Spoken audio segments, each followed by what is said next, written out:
যখন দুবাই থেকে যখন আমার প্রথম যখন ইরানের উদ্দেশ্যে রওনা দিতাম, তখন প্রথমে আমরা সকাল 10টার দিকে গাড়ির থেকে একটা সেই ভ্রমণে হয়েছে। এমনকি খাওয়ার সময়টা পর্যন্ত পাইছি না, সমুদ্রের এত উত্তাল ঢেউ আছিল। আমি নিজের চৌকে আমি দেখছি যে হাঙর বা কোনো বিরল প্রজাতির যে বড় মাছগুলা 7-8টা বড় বড় কাঁটা দেখা যায় আমরা চতুর্দিকে ঘুরের। ওই সময় জীবনের আসলে কোনো মায়া বলতে আসছিল না, একমাত্র যতটুক আল্লাহর নাম পারি খতমে ইউনুস সবকিছু আমরা সবে পড়িরাম। এমনকি যখন আমরা ভুট্টা যখন ইরানের বর্ডারের কাছাকাছি আইচ্ছে, সমুদ্রের কাছাকাছি, তখন ইরানি আপনার যে নৌবাহিনী আছে, নৌবাহিনী বুটার মাঝে ফায়ার করছে দেখিয়া। এই কারণ এই রাস্তাটা হয়তো আমরা দেখছি না, বা দালালে এই রাস্তাটা কিন্তু বাংলাদেশের যারা লাগে ডিলিং করে আমরা যাই, এরা কিন্তু দেখে না। এরা একমাত্র পার্টি বা প্যাসেঞ্জার যে বা যারা আমার মতো, এরার লগে শুধু মুখ দিয়ে একটা সান্ত্বনা দেয় যে এইরকম এই সিস্টেম এই সিস্টেম। আমার মনে হয়েছে আমার সপ্তাহ আগে আমার মার কথা মনে হয়েছে। আমি দুবাই থেকে যখন ইরান প্রথমে যাই 4.5 ঘন্টার জায়গা আমার 8.5 ঘন্টার মতো লাগি গেছে। আমার ভাই আমার মারে ফোন দিয়ে কইছেন, আম্মা আমার ভাই মনে হয় আমি কইলিস, আমার আম্মার সাথে সাথে স্ট্রোক করছে। আসসালামু আলাইকুম। সুপ্রিয় দর্শক, সবাইকে স্বাগত জানাচ্ছি জিবি টেলিভিশনের আজকের এই বিশেষ অনুষ্ঠানে, দালালের মাধ্যমে ঝুঁকিপূর্ণ প্রবাস। আজ আমার সাথে আছেন এমন একজন ব্যক্তি যিনি বাস্তবে প্রবাস জীবনের এই ঝুঁকিপূর্ণ বিষয়গুলো মুখোমুখি করে এসেছেন।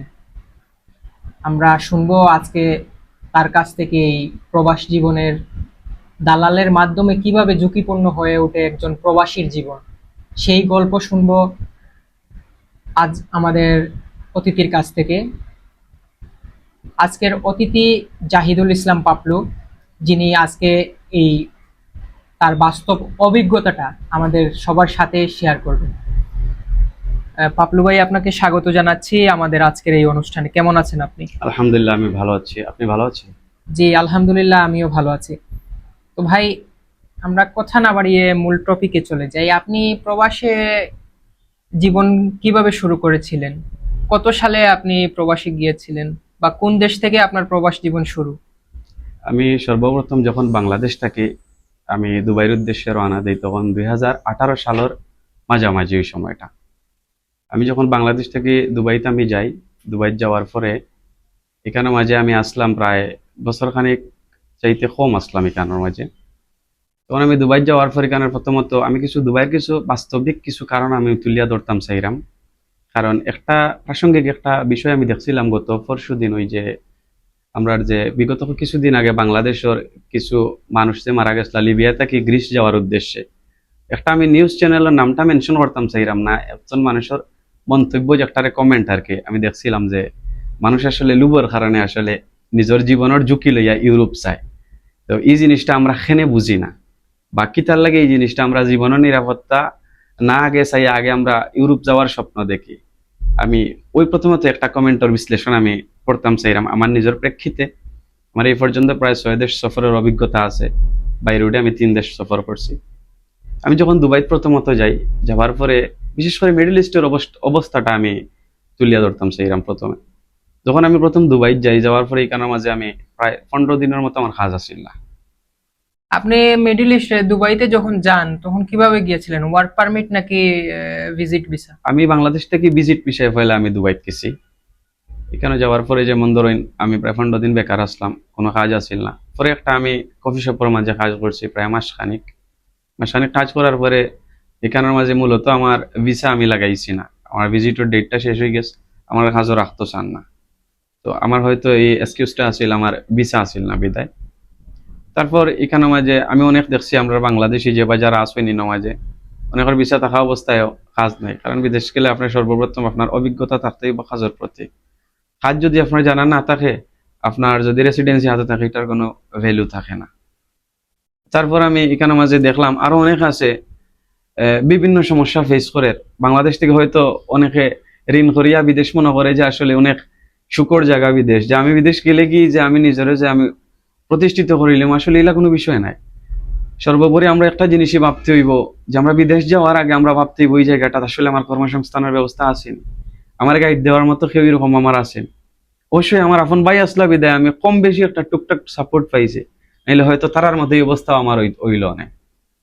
আমি যখন দুবাই থেকে প্রায় আমি কেন দীর্ঘ কয়েক মাস আসলাম, দেখছি এক সময় আমার খামার অবস্থা খারাপ, আমার আত্মীয় স্বজন থাকা অবস্থায়ও।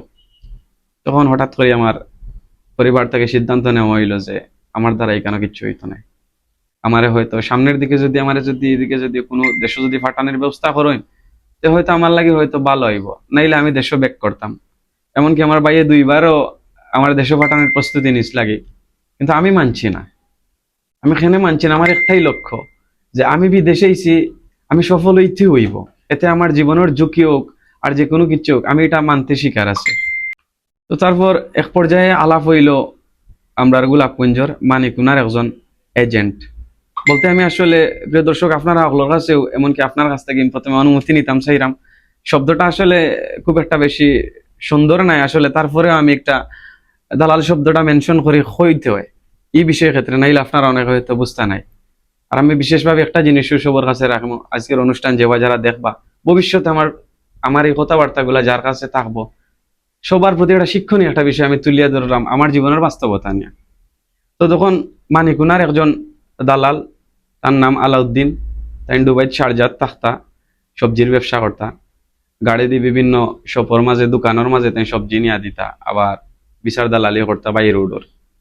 এক পর্যায়ে তার লগে আলাপ সাপেক্ষে এই মাত কথা।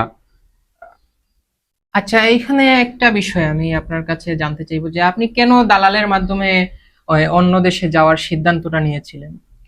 আমি হয়তো কিছুক্ষণ আগেও কইছি আমার কথার প্রেক্ষিতে, ওই যে আমরা দেশটাকে বিদেশ যাওয়ার আগে মনে করি বিদেশ আসলেই মনে হয় আমার লাগে সফলতার জায়গা, আমরা বিদেশ গেলেই সোনার হরিণ পাওয়া যাবে এরকম একটা বিষয়। ওই বিষয়টা দেশে থাকতে হয়তো আমিও ভাবতাম।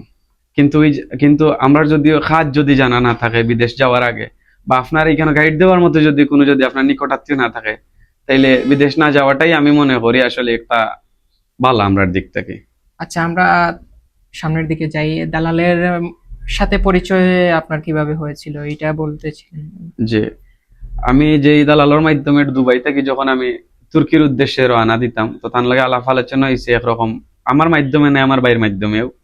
কারণ আমি পরিস্থিতির শিকার, কারণ দুবাইয়ের এমন এক অবস্থা যে সময় আমি আসলাম, হয় আমি দেশে ব্যাক করতাম, নাইলে আমি সামনের দিকে যেতাম, এই দুই রাস্তা ছাড়া কোনো রাস্তা নাই। মূলত আমার পরিবারেও চাইছিল আমি দেশে আইতাম, কিন্তু আমি মানছি না। আমার একটাই লক্ষ্য আছিল যে আমার আশা ভরসা করে আমার পরিবারের মানুষে বিদেশ পাঠাইছেন, আমি অবশ্যই আমার লক্ষ্য পর্যন্ত পৌঁছাইতে হবে, এতে আমার জীবনের যদি আমার যদি নিরাপত্তার ঝুঁকিও হয় আমি নিতে রাজি আছি। আমার বাইয়ে আলাপ আলোচনা করছেন, তাই বাধ্য হইয়া করছেন আসলে, তান আমি দোষ দিলাম না, বাই নতুন দোষও নাই এই কারণে। তো দালালের সাথে টাকার লেনদেনগুলো কিভাবে হয়েছিল বা কত টাকার বিনিময়ে এই চুক্তিটা হয়েছিল? দালার লগে টাকা লেনদেনটা মূলত হইছে গিয়া আমার ভাই ডিলিং করছেন। আর টোটাল টাকা আছিল ওই সময়কার 2,60,000 টাকা। দুবাই থেকে কোন দেশে যাওয়ার জন্য এটা? তুর্কি পর্যন্ত। তুর্কি। জি জি। 2,60,000 60,000 টাকা। টাকা। তো যাত্রাপথে সবচেয়ে ভয়ঙ্কর অভিজ্ঞতা কি ছিল তখন? আসলে যাত্রাপথের অভিজ্ঞতা অনেক কিছু আছে, বিশেষ কিছু দিক আমি আসলে কইতাম চাইরাম। আমি এই মুহূর্তে যে মাথিরাম আসলে আমার শরীরের পশম ভাড় হয়ে গেছে, এই জীবনের বাস্তবতা গুলা এখনো মনে হয় আমার। আমি যখন দুবাই থেকে যখন আমার প্রথম যখন ইরানের উদ্দেশ্যে রওনা দিতাম, তখন প্রথমে আমরা সকাল 10টার দিকে গাড়ির থেকে একটা সেই ভ্রমণে হয়েছে, এমনকি খাওয়ার সময় এটা পর্যন্ত পাইছি না। তারপর এখান থেকে দুবাইয়ের একটা জায়গা আছে ফুজাইরা জায়গার নাম, যে জায়গা থেকে প্যাসেঞ্জার বুটও উঠায়। আমরা টোটাল 10 জন মাত্র, আমি ঢাকা দক্ষিণের একজন মানুষ আসলা, ফেঞ্চুগঞ্জের একজন আসলা, টুকর বাজারের মৌলিবাজারের, এরা আমার খুব ঘনিষ্ঠ বন্ধু আসলা, এরা সহ আমরা টোটাল 10 জন। আমরা বিকালে গেছি প্রায় আসরের দিকে, সমুদ্রের পার আমরা অপেক্ষা করলাম। রাস্তাত খাবার বলতে আমরা খানির জিনিস একমাত্র আমরা প্রায় 1 লিটার পানি দেওয়া হয়েছিল, আর কিছু বিস্কুট আর কিছু কেক, যে আমরা সমুদ্রের মাঝে যত সময় থাকবো তত সময় আমরা খাওয়ার লাগে। যখন আমরা এখান থেকে সন্ধ্যা রাত 8টা-15টার দিকে বুটো উঠানি হইছে, তখন বুটো উঠানির পরে আমরা অনবরত যেই জায়গা সর্বোচ্চ আপনার 4.5 ঘন্টা থেকে 4.5 ঘন্টা লাগে, অতটুক সময় বুটো গেরিং মানে জার্নি হইতো। কিন্তু যখন আমরা যাই, আমরা যেমন ধরেন ইরানের মেন কাছাকাছি আমরা পৌঁছাই গেছি, বর্ডার ডিস্টেন্স দূরত্ব হইব আপনার 15 থেকে 20 মিনিট, পাহাড় দেখা যায়, তখন আমরা ঢুকতাম পারলাম না। নৌবাহিনীর যে বড় একটা লাইট আছে জাহাজ থেকে তারা ফোকাস করছে, আমরা এদিকে ঢুকতাম পারলাম না। তারপর আবার যেই সময় আমরা বুটোর মাঝে থাকি, এই সময় সমুদ্রের এত উত্তাল ঢেউ আছিল, আমি নিজের চৌকে আমি দেখছি যে হাঙর বা কোনো বিরল প্রজাতির যে বড় মাছগুলা 7-8টা বড় বড় কাঁটা দেখা যায় আমরা চতুর্দিকে ঘুরের। ওই সময় জীবনের আসলে কোনো মায়া বলতে আসছিল না, একমাত্র যতটুক আল্লাহর নাম পারি, খতমে ইউনুস, সবকিছু আমরা সবে পড়িরাম। এমনকি যখন আমরা ভুট্টা যখন ইরানের বর্ডারের কাছাকাছি আইছে, সমুদ্রের কাছাকাছি, তখন ইরানি আপনার যে নৌবাহিনী আছে, নৌবাহিনী বুটোর মাঝে ফায়ার করছে দেখিয়া। এই সময় যদি উত্তাল ঢেউর মাঝে যদি এই গুলিটা লাগতো আমরা বুটো, আমরা সে গুণানো থাকলাম মানে, হয়তো এই যে আমি আপনার সামনে নাও থাকলাম মানে। লাস্ট মুহূর্তে কি আপনি ইরানে পৌঁছেছিলেন? আমি শেষ শেষ পর্যন্ত ইরানের একটা জায়গা, এটার হয় মিনাব জায়গার নাম, সমুদ্র বন্দরের কাছাকাছি। এখান থেকে আপনার ইরানের যে মেন যে রাজধানী যেটা আছে তেহরান, যেমন বাংলাদেশের যে টেকনাফ এক সাইড আছে, তেতুলিয়া আরেক সাইড আছে, ঠিক ওরকম দূরত্ব আছে জায়গাটার। এখান থেকে এর ভিতরে অনেক ভয়ঙ্কর ঘটনা আছে। এমনও সময় গেছে ভাত আসলে খাইছি না। ভাত আপনি খাইতা কই, আমি বিস্কিট হয়তো বড় জোর দিছে, ফানি দিছে, প্রত্যেক এক জায়গা থেকে আরেক জায়গায় ট্রান্সফার করছে, দুম্বার ঘর রাখছে। দুম্বা হয়তো অনেকে বুঝবা, দুম্বা আসলে ছাগলের মতো একটা প্রাণী। ঠান্ডার মাঝে না আছে জ্যাকেট, না আছে কিচ্ছু, ওই রকম রাত কাটাইছি। আবার কত সময় পরে খাসা ঘুমার মাঝে মুখ দিয়েও বালা ব্যবহার করছে না, ইয়া লাথি মারছে, মারিয়া কইছে গাড়ি তুট। এরকম গাড়ির ভিতরে যে কারোর ভিতরে 4 জন পিছর সিটে সর্বোচ্চ বয়া যায়, 3 জন তো নর্মালি, ওই জায়গায় 12 জন বয়াইছে। বয়াইয়া উবাইয়া ও নিচে যে জায়গাতে আমরা ফাও রাখতাম ওই জায়গা পর্যন্ত মানুষ বইছে, ডিকিট পর্যন্ত লোক মানুষ হারাইছে। একটা কারোর মাঝে 13 থেকে 14 জন মানুষ ঢুকাইছে। ওই সময়টা আমি ফেস করি যাইছি। তারপরে ইরান থেকে কোন দেশে গিয়েছিলেন? তারপর আপনার ইরান থেকে যে সময় আমরা বর্ডার ক্রস করি, যখন তুর্কি ঢুকতাম, ইরানের সবচেয়ে ভয়ঙ্কর একটা পাহাড় আছে যে বর্ডার সাইড, এটারে হয় মাক্কু। আপনারা যে বা যারা আসুন অনেকে এই রাস্তা ফেস করছেন, তাই তাই অবশ্যই আমার এই যে মেসেজটা দিলাম, অবশ্যই বুঝতে পারবা যে এই রাস্তা খেয়েও যদি ফেস করিয়া, তখন সবচেয়ে ভয়ঙ্কর পাহাড় আর পাহাড়। যেমন ধরেন আপনি একটা পাহাড় যখন আপনি উঠার পরে তখন ওটা সমতল জায়গা থাকে না, এরকম নাই। একটা পাহাড় ঠিক ওরকম উঠছে, উঠে হালকা এরকম ইয়ে দিয়ে আর একটু উঠছে, এরকম খাটা খাটাও আছে। মানে মনে করেন হাত পাওয়া লাগলে অবস্থা খারাপ, ছোট ছোট খাটার ওরকম একটু জুফা জুফা থাকে। আমি ওইটার মধ্যে যখন আমি ওই বর্ডার দিয়া যখন আমি গেম মারছি, ফার্স্টটা গেম মারছি আমি এই বর্ডার দিয়া। প্রতিদিন যেমন ধরেন আপনার 4.5 থেকে 5 ঘন্টা হাঁটাই আনিত, নিয়া বর্ডারে যখন তুলতো প্রায় 7 থেকে 800 সর্বনিম্ন মানুষ।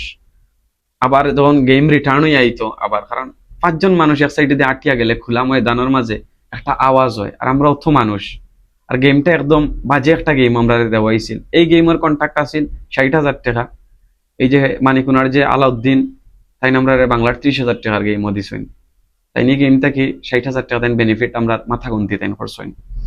তখন আমরা আটিয়া যাইতাম, আবার যখন গেম ধরা খাইতো আবার আটিয়া আরো 60 থেকে 4 ঘন্টায় আমরা আবার সেভ রুম আইতাম। আমার সেভ রুম বলতে দুম্বার ঘর, বুঝছেন। বুঝতে পারছি। তারপরে ওই তুর্কিতে কি ঢুকেছিলেন লাস্ট? আমি তুর্কিতে শেষ পর্যন্ত প্রায় 6 নম্বর গেম, ইরানের ভিতরে আমি 2 মাস 19 দিন টোটাল আসলাম। আরেকটা জিনিস আমি আসলে বাঙ্গা লাগের ইকানা মাঝে, যখন আমরা ফার্স্ট গেম মারিয়া তখন শরীরের অবস্থা এত বেহাল। আমি 4 নম্বর গেমও কিন্তু 3 দিন তুর্কির ভিতরে আসলাম। টার্কিশ বর্ডার গার্ডে আমার অনেক মাইর দূর করছে, 8টা বর্ডার গার্ডে। আমার এখনো পর্যন্ত ব্রেইনের সমস্যা হয় মাঝে মধ্যে, মাইগ্রেনের সমস্যাটা মূলত মাইর খাওয়ার থাকি। তখন থেকে আমরা আরো 30,000 টাকা দালালের এক্সট্রা দিয়া তেহরান সেভ রুম আইছি। তারপর ওখানে আওয়ার পরে আগে যে আপনার যে একটা যে রেট আছিল, যে যেমন ধরেন টোটাল অ্যামাউন্ট আছিল 2,60,000 টাকা, এক্সট্রা 70,000 টাকা দিয়া হাজি ফরহাদ নামের একজনের গেমও আমরা লাস্ট 6 নম্বর গেমও তুর্কিতে ঢুকছি কেন আজ।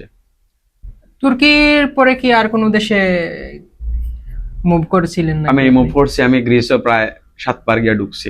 7 বার সেম একই অবস্থা। যেমন ধরেন লাস্ট পর্যায়ে আমি যখন একবার গ্রিসের ভিতরে ঢুকছি 6 গেম মারার পরে, ঠিক ওরকম বর্ডার থাকি তুর্কি গ্রিসের মাঝখানে একটা, ওই একই দালালের মাধ্যমে? না এই সময় এখানে যাওয়ার পরে আমি তুর্কিত অন্য একজন এজেন্টের দালালের মাধ্যমে আমি কন্ট্যাক্ট করছি।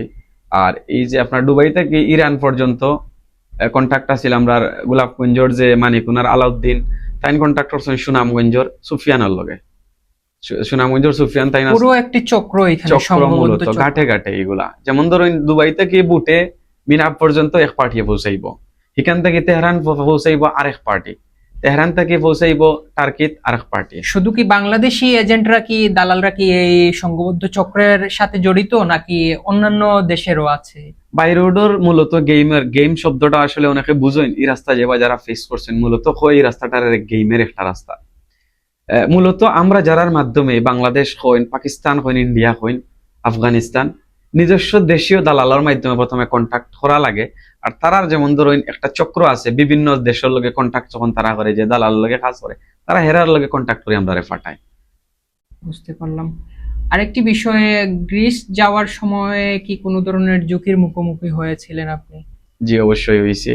আমি যখন গ্রিস থেকে যখন প্রথম 6 গেমে আমি মারার পরে এলাও সময় আছে, গ্রিস যাওয়ার সময় মূলত হয়েছে কি যে ফানি যেগুলো আছে এগুলো বাড়ি কোনো কিছু দেওয়া হয় না। সর্বোচ্চ একজন প্যাসেঞ্জারে 2.5 থেকে 3 কেজি দেওয়া হয়, যে যাতে বেশি যদি ওয়েট যদি থাকে আটতে পারতো না। আর বর্তমান বাংলাদেশের যে বা যারা দালাল হল আছে, এরা একটাই প্রচলিত একটা কথা আছে, এটা না ভাঙ্গিলে না হয়। আমি সবার উদ্দেশ্যে এই বিষয়টা কইতাম চাইরাম, আপনারা অবশ্যই আপনার বাচ্চা বা যে বা যারা পরিবার পরিজনের যারা আপনারা এই রাস্তায় ফাটাইবা, দালালে যখন এই কথাগুলা কইব যে মাত্র আধা ঘন্টা 20 মিনিটের রাস্তা আছে এই জায়গাত, আর আপনি গেলে কি যে গাড়ি কেন সামনে মিলে যাব, আপনারা এই ভাওতা বা প্রতারণাত আপনারা কোনো সময় প্রতারিত হইবা না। কারণ আমি এই রাস্তা ফেস করছি, আমি কইতাম পারি আমার জীবনে এইরকম অনেক কিছু হয়েছে, আমার পরিবারের এইরকম হয়েছে। পরে দেখা গেছে আমি দিনের পর দিন প্রতিদিন 7 থেকে 8 ঘন্টা আটিয়া আধা ঘন্টা যেই জায়গা কইছে যে যাওয়ার পরে গাড়ি ডাইরেক্ট উঠাইয়া গ্রিস সেলোনিকা সেব্রুমো লইয়া যাইব, এই জায়গাতে আমার 5 থেকে 6 দিনও লাগছে একটা গেম। প্রত্যেক দিন একটা মানুষে 8-9 ঘন্টা আটা সম্ভব নেই। আচ্ছা, আরেকটি বিষয় আমি আপনার কাছ থেকে জানতে চাইবো, এমন কোনো মুহূর্ত কি ছিল আপনার যখন আপনার মনে হয়েছিল যে আপনি আর বাঁচবেন না? আসলে প্রতিটা ঠান্ডার সময় যে সময় গেমগুলা যাইতাম, এই গেমগুলো আসলে মূলত ঠান্ডা যে সময় পড়ে, বড় ঠান্ডা, ওই সময় ছাড়া হয় বরফের মাছ। আমার একটা মুহূর্ত আমার সবচেয়ে বেশি স্পেশাল আমার কাছে মনে হয়, লাস্ট ইরান থেকে যেদিন আমি তুর্কির যে গেম আমি ঢুকি, এদিন কিন্তু তুষার বরফদের পাওয়ার যে আমরা যেমন ধরেন যে শু আছিল পাওয়ার যে ঘন্টা যে বুঝি আমরা, ঘন্টা বরাবর এত দূর পর্যন্ত বরফ আছে। আর এই বরফের মাঝে একটা পাহাড় পাওয়া কিন্তু অনেক কষ্ট। এক একটা পাহাড় মনে করেন আপনি উঠলে গিরিখাত যেগুলার আমরা বুঝি, ওই যে পর্বত শৃঙ্গ যেরকম খাড়া থাকে এইরকম, এই জায়গাতে আমরা সুযোগই আপনি হাঁটার সিস্টেম নেই, আপনি এরকম হাত দিয়ে এরকম দড়ি স্টেপ বাই স্টেপ উপরে উঠা লাগছে। যদি এই সময়টা পাওয়াটা যদি স্লিপ হইতো তাইলে বুঝা মানে কয়েক হাজার ফুট গেইন আমার নিজের বডিটা নিচে পড়তো। ওই সময় মাথা তিগুলা কোনো কাজই করছে না। আরেকটি বিষয়, আপনার কল্পনার সাথে বাস্তবতা কতটা আলাদা ছিল তখন? আসলে তখন আমি যতটুকু স্বপ্ন দেখছিলাম যে আসলে ইউরোপ অনেক সোজা বা অনেক ইজি, দালালে যে এরকম মুখ দেয়া হয় আমরা বিশ্বাস করতে বাধ্য। কারণ এই রাস্তাটা হয়তো আমরা দেখছি না, বা দালালে এই রাস্তাটা কিন্তু বাংলাদেশের যারা লাগে ডিলিং করে আমরা যাই, এরা কিন্তু দেখে না। এরা একমাত্র পার্টি বা প্যাসেঞ্জার যে বা যারা আমার মতো, এরার লগে শুধু মুখ দিয়ে একটা সান্ত্বনা দেয় যে এইরকম এই সিস্টেম। কিন্তু আমি যখন এই রাস্তা দিয়ে কষ্টর সম্মুখীন হয়েছি, তখন আমার মনে হয়েছে আমার সপ্তাহ আগে আমার মার কথা মনে হয়েছে। আমি দুবাই থেকে যখন ইরান প্রথমে যাই, 4.5 ঘন্টার জায়গা আমার 8.5 ঘন্টার মতো লাগি গেছে। আমার ভাই আমার মারে ফোন দিয়ে কইছেন, আম্মা আমার ভাই মনে হয় আমি কইলিস, আমার আম্মার সাথে সাথে স্ট্রোক করছে। দর্শক, কথাগুলা কিন্তু শুনে শরীরের পশমগুলো কিন্তু দাঁড়িয়ে গেল আমার। দালালের মাধ্যমে যে আপনি আপনার সন্তানদেরকে বিদেশের বিভিন্ন দেশে পাঠাবেন, আপনারা একবার হলেও এই জিনিসটা একটু মাথায় রাখবেন যে আপনি কাকে বিশ্বাস করছেন। কিভাবে আপনার সন্তান অন্য দেশে যাবে, সমুদ্রপথে যাবে না পাহাড় পর্বত পাড়ি দিয়ে যাবে, তার কি অবস্থা হবে, কি করুণ দশা হবে, এই বিষয়টা একটু চিন্তা করবেন আপনারা। তো আপনার এই অভিজ্ঞতা থেকে আপনি কি শিক্ষা পেয়েছেন? আমার জীবনের অভিজ্ঞতা থেকে আমি একটা জিনিসই চিন্তা করছি, বা আমি এই পর্যন্ত মানিয়া যাই, সপ্তাহের আগে আমি বাঁচার আগে আমার পরিবার বাঁচাইতে হইব। কারণ আমরা যখন এই রাস্তা যাই, হয়তো আমরা একটা মানুষের জীবনের হয়তো ঝুঁকি থাকে বা রইয়া যায়। হয়তো আমি এক মানুষ হয়তো মারা গেলাম অনেক, কিন্তু আমার কারণে আমার পরিবারের সাইড থেকে 5 জন সদস্য তার আর কি উপায় হইল না। আজ পর্যন্ত আমার মায় সঠিকভাবে, আমার মনে হয় না যে আসলে মানে স্মৃতিশক্তি ঠিক মতো কাজ করে একমাত্র এর পিছনে কারণ আমি।